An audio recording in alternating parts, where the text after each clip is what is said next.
Assalamualaikum warahmatullahi wabarakatuh. Perkenalkan, nama saya Krisna Wahyu Purnomo, NPM 25312032 dari kelas Informatika 25A.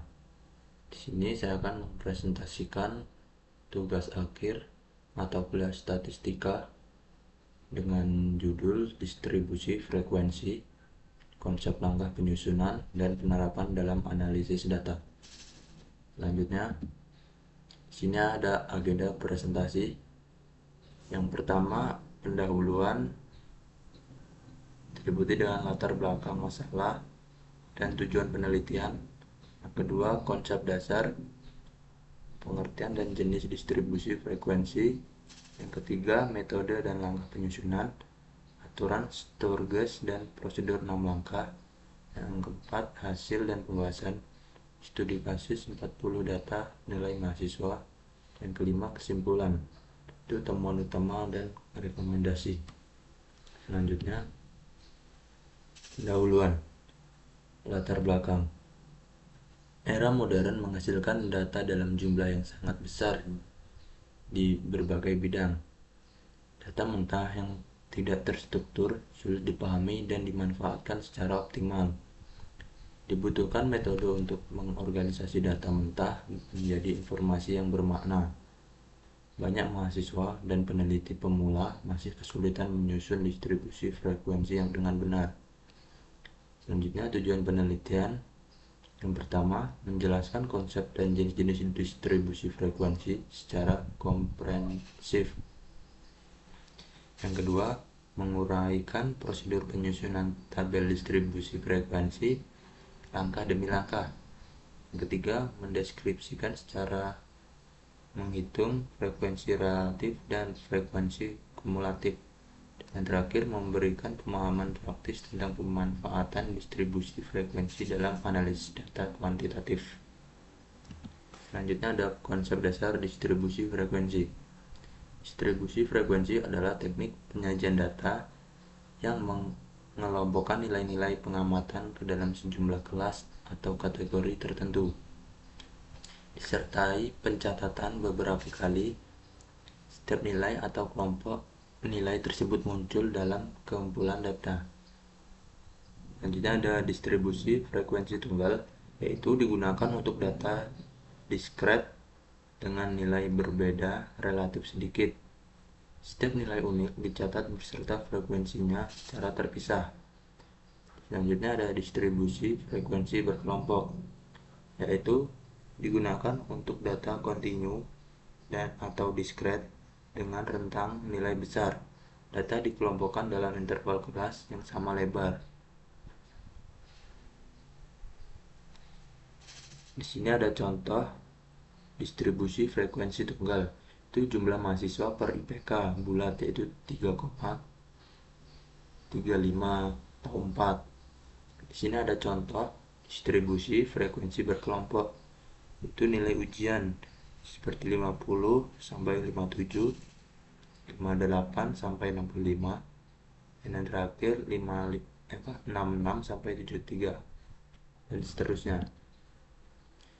Selanjutnya ada metode aturan Sturges. Di sini ada K sama dengan 1 ditambah 3,322 dikali logaritma N, yaitu K jumlah kelas interval, N sama dengan jumlah data atau sampel. Jadi ada rentang R sama dengan X maksimum dikurang X minimum. Selisih nilai maksimum dan nilai minimum data. Selanjutnya ada panjang kelas atau P. P sama dengan R per K. Itu rentang dibagi jumlah kelas interval. Selanjutnya nilai rata-rata. X bar sama dengan sigma dari frekuensi ke 1 dikali titik tengah kelas ke 1 dibagi N, yaitu frekuensi kali titik tengah kelas dibagi total data. Selanjutnya ada langkah penyusunan distribusi frekuensi. Yang pertama ada identifikasi nilai ekstrim, itu tentukan nilai tertinggi atau X maksimum dan nilai terendah yaitu X minimum dari data mentah. Yang kedua, hitung rentang R, yaitu R sama dengan X maksimum dikurang X minimum untuk mengukur lebar sebaran data keseluruhan. Yang ketiga, tentukan jumlah kelas atau K, yaitu gunakan aturan Sturges. K sama dengan 1 ditambah 3,322 logaritma N. Selanjutnya nomor yang keempat, hitung panjang interval P. P sama dengan R ditambah K dibagi K, lebar tiap kelas interval yang sama.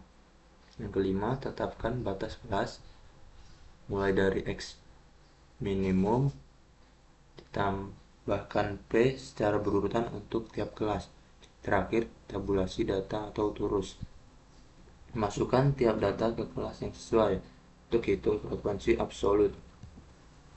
Di sini ada studi kasus nilai ujian 40 mahasiswa.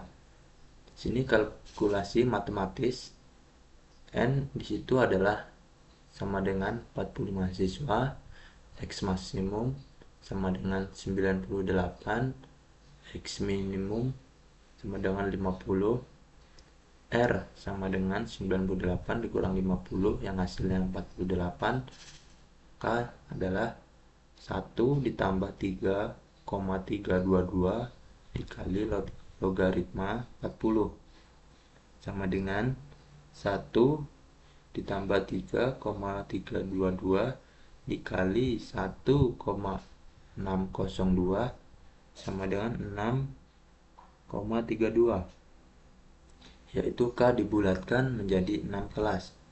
P sama dengan 48 dibagi 6 yang hasilnya 8, X bar sama dengan 71,3 yaitu rata-rata kelompok. Di sini ada tabel distribusi frekuensinya. Kelas 1, 2, 3, 4, 5, 6. Intervalnya yang kelas 1 50 sampai 57, frekuensinya 4. Frekuensi real persennya 10%, frekuensi kumulatifnya 4. Di sini kelas 2-nya 58 sampai 65, frekuensinya 7, frekuensi persennya 17,5% dan frekuensi kumulatifnya 11, dan seterusnya. Ini bisa dilihat. Selanjutnya ada visualisasi histogram dan poligon frekuensi.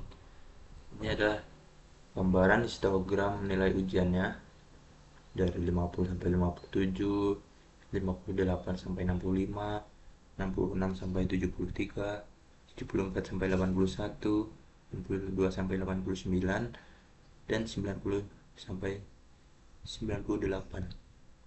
Ini ada OGIF kumulatifnya, kurva. Selanjutnya temuan dan interpretasi hasil.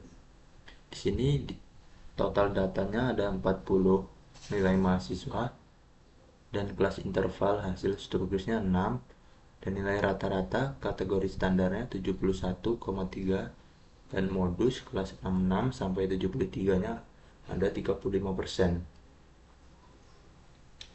Di sini ada kategori distribusi kategori pemahaman, yaitu pemahaman kurang sama dengan 11 mahasiswa 27,5%. Pemahaman standarnya 22 mahasiswa itu 55%. Dan ini pemahaman tinggi 17,5%. Itu distribusi data mengikuti pola distribusi normal atau uji chi-square. Konsentrasi persebaran berpusat di area nilai menengah dengan histogram berbentuk simetris menyerupai lonceng atau bell-shaped. Selanjutnya ada kesimpulan. Yang pertama, distribusi frekuensi terbukti efektif sebagai instrumen reduksi data deskriptif yang andal. Kedua, prosedur matematis sistematis atau rentang, aturan Sturges, panjang interval, dan tabulasi itu mengkonversi 40 data acak menjadi 6 kelas interval yang informatif. Yang ketiga, penyusunan 6 kelas interval pada data nilai mahasiswa memberikan gambaran akurat performa akademik tanpa menghilangkan pola penyebaran asli. Yang keempat, visualisasi histogram dan poligon frekuensi sangat membantu identifikasi pola pemusatan dan penyebaran data serta mempermudah deteksi modus. Dan yang terakhir, pemahaman distribusi frekuensi adalah prasyarat penting bagi keberhasilan analisis statistik diferensial lanjutan. Terakhir, terima kasih. Sekian presentasi dari saya. Wassalamualaikum warahmatullahi wabarakatuh.